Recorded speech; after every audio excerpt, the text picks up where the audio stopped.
ആദ്യം തൊട്ട് അവസാനം വരെ ഗ്രിപ്പിംഗ് ആയിട്ട് എൻഗേജിംഗ് ആയിട്ട് ടെൻഷൻ ബിൽഡിങ്ങോടെ വളരെ എൻജോയ് ചെയ്ത് കണ്ടു തീർക്കാൻ പറ്റുന്ന ഒരു മൂവിയാണ് കളങ്കാവൽ. വളരെ ടെറിഫിക് ആയിട്ടുള്ളൊരു മൂവിയാണെന്ന് എല്ലാവർക്കും അറിയാം. കാരണം അങ്ങനെ ഒരു കഥയാണ് ഈ സിനിമ പറയുന്നത്. സോ ഒരു മമ്മൂട്ടിയുടെ ക്യാരക്ടർ എങ്ങനെയാണ് ഈ ഒരു കൊലപാതകം ചെയ്യുന്നത്, ആ ഒരു പാറ്റേൺസ്, ആ ഒരു സ്ട്രാറ്റജീസ്, അതൊക്കെ വ്യക്തമായി പറയുന്ന ഒരു മൂവിയാണ്. സോ ഒരു മൂവിയുടെ ആ ഒരു എൻറ്റയർ മേക്കിംഗ് എടുത്ത് നോക്കുകയാണെങ്കിൽ വളരെ ബ്രില്യൻ്റ് ആയിട്ടാണ് ഈ ഒരു മൂവിയുടെ മേക്കിംഗ് പോകുന്നത്. കാരണം എന്താണെന്ന് വെച്ചാൽ ഈ ഒരു ക്യാരക്ടർ എങ്ങനെയാണ് ഈ കൊലപാതകങ്ങൾ ചെയ്യുന്നത്, ഈ ഒരു കേരള പോലീസിൻ്റെ പരിശ്രമം, ഈ ഒരു കഥാപാത്രത്തെ പിടിക്കാനായിട്ടുള്ള പരിശ്രമം, ആ ഒരു പരിശ്രമം വർക്കൗട്ട് ആവുമോ അല്ലെങ്കിൽ വർക്കൗട്ട് ആവാതിരിക്കുമോ, അങ്ങനെയുള്ള ഒരു കുറേ സംഭവങ്ങൾ ഈ ഒരു മൂവി പറയുന്നുണ്ട്. സോ ഒരു വിനായകനാണ് നായകൻ്റെ വേഷത്തിൽ വരുന്നത്. പ്രതിനായകനായിട്ട് മമ്മൂട്ടിയാണ് വരുന്നത്. അതിൻ്റെ കൂടെ തന്നെ ജിതിൻ കെ ജോസാണ് സിനിമ ഡയറക്റ്റ് ചെയ്തിരിക്കുന്നത്.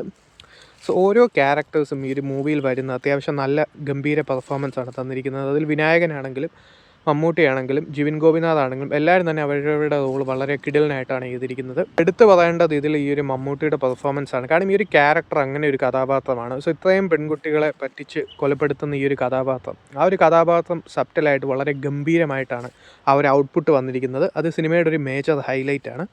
കാരണം എന്ന് വെച്ചാൽ അങ്ങനെ ഒരു ക്യാരക്ടറാണ്. സോ ആ ഒരു ക്യാരക്ടർ ഓരോ പോയിന്റിലും പല പല സംഭവങ്ങൾ ഈ ഒരു ക്യാരക്ടർ ചെയ്യുന്നുണ്ട്. അങ്ങനെ ഈ ഒരു പെൺകുട്ടികളെ പറ്റിക്കുന്ന ആ ഒരു സീക്വൻസ് ആണെങ്കിലും, ആ ഒരു ബാക്കിയുള്ള ആ ഒരു കൈൻഡ് ഓഫ് കൊല്ലുന്ന സീക്വൻസ് ആണെങ്കിലും, അങ്ങനെയുള്ള പല പല സീക്വൻസസിൽ ആ ഒരു സൈക്കോ കൈൻഡ് ഓഫ് ക്യാരക്ടറാണ്. അത് വളരെ ഗംഭീരമായിട്ടാണ് തിയേറ്ററിക്കൽ എക്സ്പീരിയൻസിൽ ആ ഒരു സിനിമ കാണുമ്പോൾ നമുക്ക് തോന്നുന്നത്. അത് ആ ഒരു ക്യാരക്ടറിൻ്റെ ആ ഒരു റൈറ്റിങ്ങിൻ്റെ ഗുണവും അതിൻ്റെ കൂടെ തന്നെ ഈ ഒരു പെർഫോമൻസിൻ്റെ ഗുണമാണ് ആ ഒരു സീക്വൻസസ് ഒക്കെ തന്നെ എലവേറ്റ് ചെയ്യുന്നത്. അതിൻ്റെ കൂടെ തന്നെ വിനായകൻ ചെറിയ ചെറിയ ഷോർട്സിൽ പോലും വിനായകൻ്റെ പെർഫോമൻസ് എടുത്ത് പറയേണ്ട ഒന്നാണ്.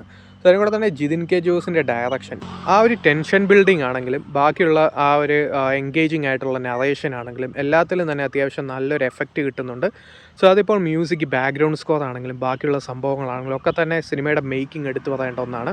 സോ ഒരു സിനിമ തുടങ്ങി അവസാനിക്കുന്നവരെ നമുക്ക് ആ ഒരു സംഭവങ്ങൾ, ആ ഒരു എൻഗേജിങ് ആയിട്ടുള്ള നറേഷൻ്റെ എഫക്റ്റ് നമ്മൾക്കുള്ളിൽ തന്നെ കാണും. അത് സിനിമയുടെ ഒരു മേജർ ഹൈലൈറ്റ് ആണ്. അതിലൂടെ തന്നെ മ്യൂസിക്, ബാക്ക്ഗ്രൗണ്ട് സ്കോർ, അതൊക്കെ സിനിമയുടെ ഒരു മേജർ ഹൈലൈറ്റ് ആണ്. സിനിമയെക്കുറിച്ച് പറയാനുള്ളത്, ഈ വർഷം കണ്ടതിൽ വെച്ച് അത്യാവശ്യം നല്ലൊരു എക്സ്പീരിയൻസ് നൽകിയ ഒരു കിടിലൻ മൂവിയാണ് Kalamkaval. So don't miss it in theatres.